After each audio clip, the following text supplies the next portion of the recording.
c'est pas Hélène Arène, Jacques Bouteau, vous êtes un petit peu les piliers de la fanfare. Alors Hélène Arène, la fanfare, c'est quoi pour vous?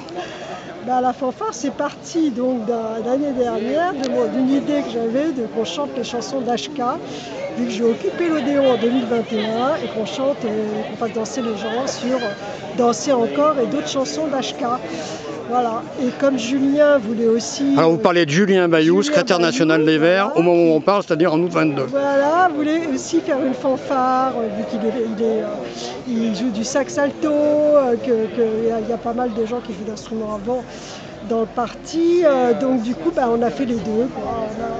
On a fait cette fanfare écolo, qui est en même temps une chorale, qui est devenue une chorale, et on a joué et chanté au J2 de l'année dernière.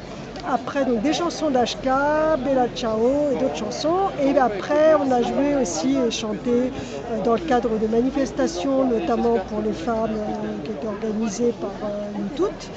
Et on a aussi joué, chanté à la campagne des présidentielles. La campagne des présidentielles, au Zénith, au moment où les gens entraient dans la salle.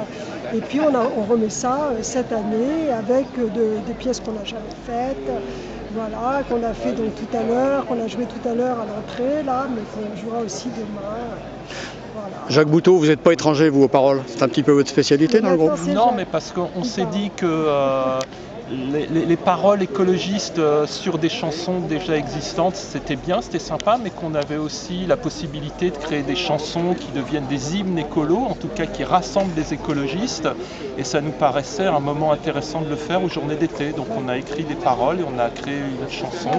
Et on écrit des paroles aussi sur des chansons qui existent déjà. Et donc là, la chanson pour la Terre, Jacques a écrit les paroles et moi j'ai fait la musique. Et on s'est réunis pour que ça colle bien, musique et paroles. Ultime question, quand on a un secrétaire national qui va d'ailleurs passer la main, et côté d'être en même temps saxophoniste, est-ce que ça permet que Europe Écologie Les Verts prenne mieux en charge les questions de la culture? J'en sais rien, hein. Faut lui demander.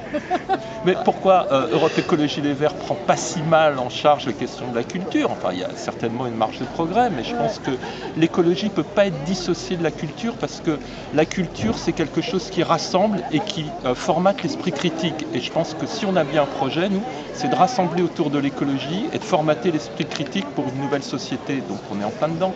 Mais là, en fait, c'est plus que de la culture, on va dire. C'est plus un moment de convivialité qu'on voulait au sein de ce parti, qui rassemble tout le monde, y compris les sensibilités diverses et variées.